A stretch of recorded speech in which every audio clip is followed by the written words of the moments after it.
What's up everyone, my name is Oskar Woźniak and today, together with my classmates, I am going to present basic information about human rights. The Universal Declaration of Human Rights is a so-called milestone document in the history of human rights. Many of basic ideas that animated the human rights movement in general developed in the aftermath of the Second World War and the events of the Holocaust, culminating in the adoption of the Universal Declaration of Human Rights in Paris by these guys, the United Nations General Assembly in 1948, which was drafted by representatives with different legal and cultural backgrounds from all regions of the world. But basically, in general, what are human rights? These are moral principles or norms for certain standards of human behavior,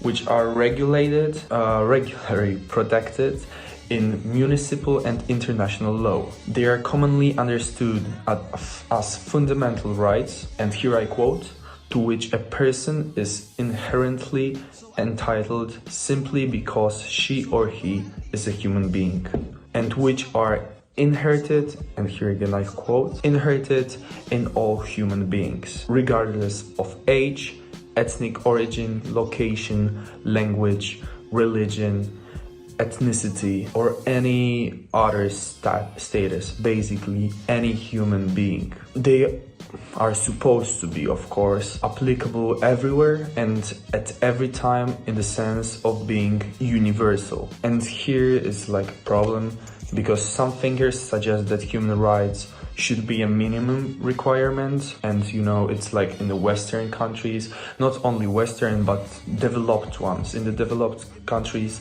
it's like a minimum requirement to avoid the worst case abuses. While in some countries, unfortunately, these are still seen as a high standard. Still, there are some countries in which people do not obey basic human rights. But hopefully it will change soon, and everyone in the world, people will be able to live on that minimum requirement standard. For the end, just a fun fact, the world's first document containing a commitment by, like, in that country, I think it was a king, doesn't matter, authority to his people to respect certain legal rights was Magna Carta, or so-called Great Charter, and in here you will get a picture of it.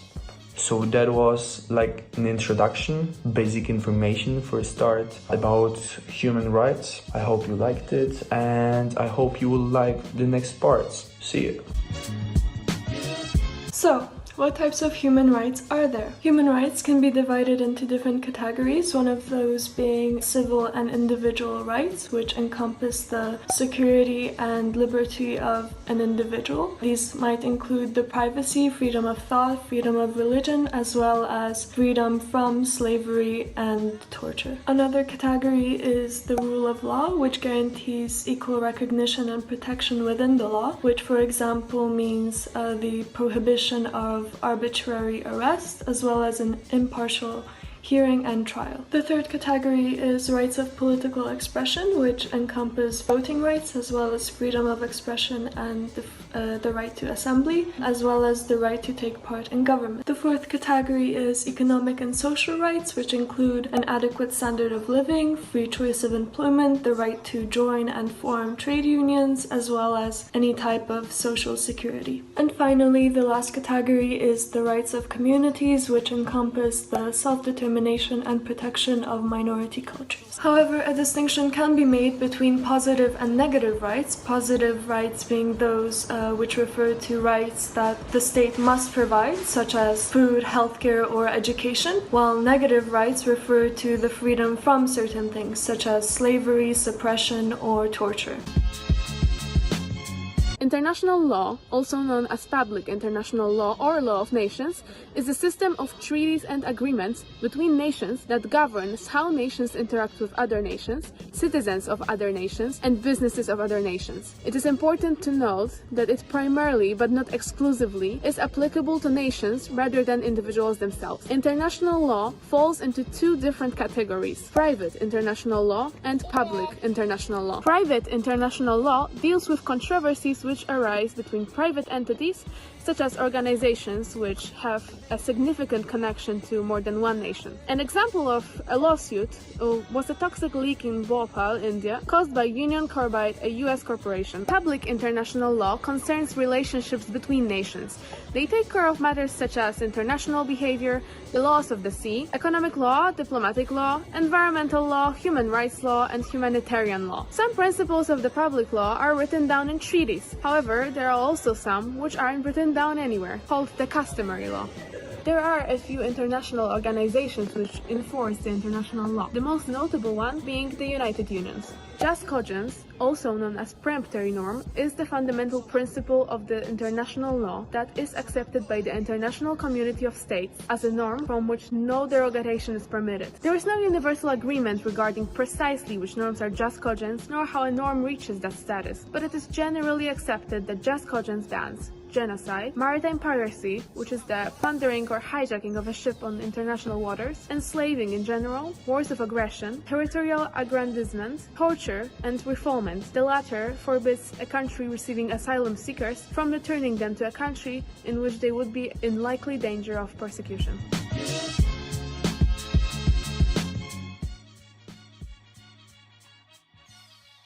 I'm presenting you UNICEF. UNICEF is known as the United Nations International Children's Emergency Fund. It was created by the United Nations General Assembly on 11th of December 1946. It was created to provide emergency food and healthcare to children and mothers in countries that had been devastated by World War II. You may ask, why do we talk about this organization today? Most basic human survival needs include food and water, sufficient rest, clothing, and shelter. These needs are human rights as well, and UNICEF is there to provide it. It works in 190 countries through country programs and UNICEF national committees. UNICEF was able to save nearly 50 million lives since year 2000. Thanks to UNICEF, only in 2020, 92 million children and women received healthcare services. 106 million people were provided with wash supplies, and nearly 301 million children supported with education. Another example of a human rights defending organization is the Anti-Slavery International. Now you might say that slavery is not such a renowned issue, why is there still an organization? Well, let me tell you, there's still approximately 40 million people suffering from slavery to this day. That includes forced labor, human trafficking, death bondage, and many, many more things. And let me tell you, this is only one of many organizations who are trying to tackle this issue. But how do you really tackle such a huge issue? Well, the Anti-Slavery International has collaborated with many companies, NGOs, and governments in order to raise awareness and tackle the issue of modern-day slavery. Some of the things they have done is, for example, build schools in places like Niger or Mauritania, where we know there's a lot of issues surrounding lack of education, and they did so by getting money from their sponsors and donations. Another thing they have done is provide microloans, which are basically loans on a smaller scale to women who are trying to gain freedom, who have previously either suffered some sort of abuse or exploitation, and now they're trying to give them these microloans, which might help them to build a career. This organization has been heavily involved in the implementation of anti-slavery laws from all around the world. One of the bigger projects they have been involved in is basically the human trafficking from Vietnam to the UK. Basically, there's a huge problem with children being taken from Vietnam to the UK in order to exploit them for many things, including cannabis production or prostitution. However, in 2013, the anti-slavery organization shed a light on this illegal activity, and since then there have been many campaigns all around Vietnam and the UK. In Vietnam, these campaigns offered people an alternative job in order to prevent them from migrating to someone else, whereas in the UK, many organizations started taking care of children or adults who are a part of human trafficking and suffering from that trauma.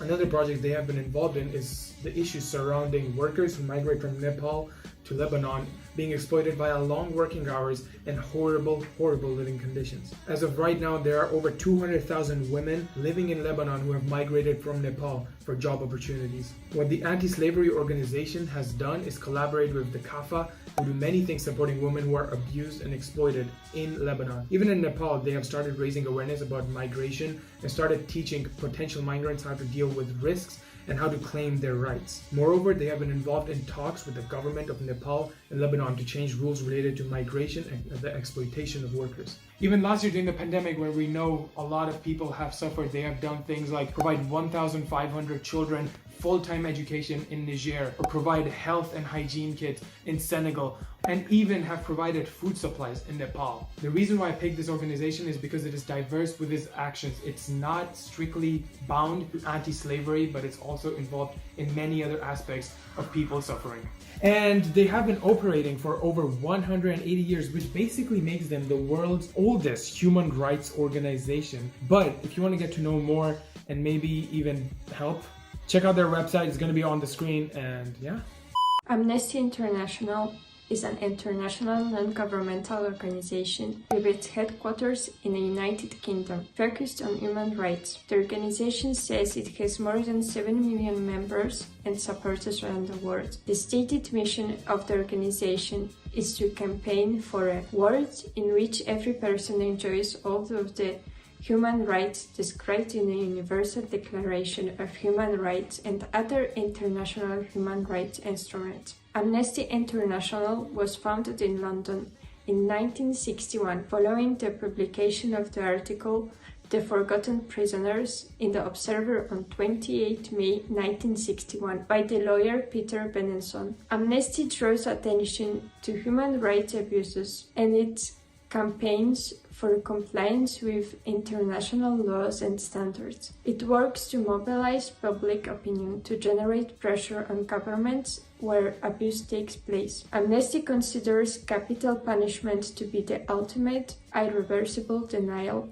of human rights. The organization was awarded the 1977 Nobel Peace Prize for its defense of human dignity against torture and the United Nations Prize in the field of human rights in 1978.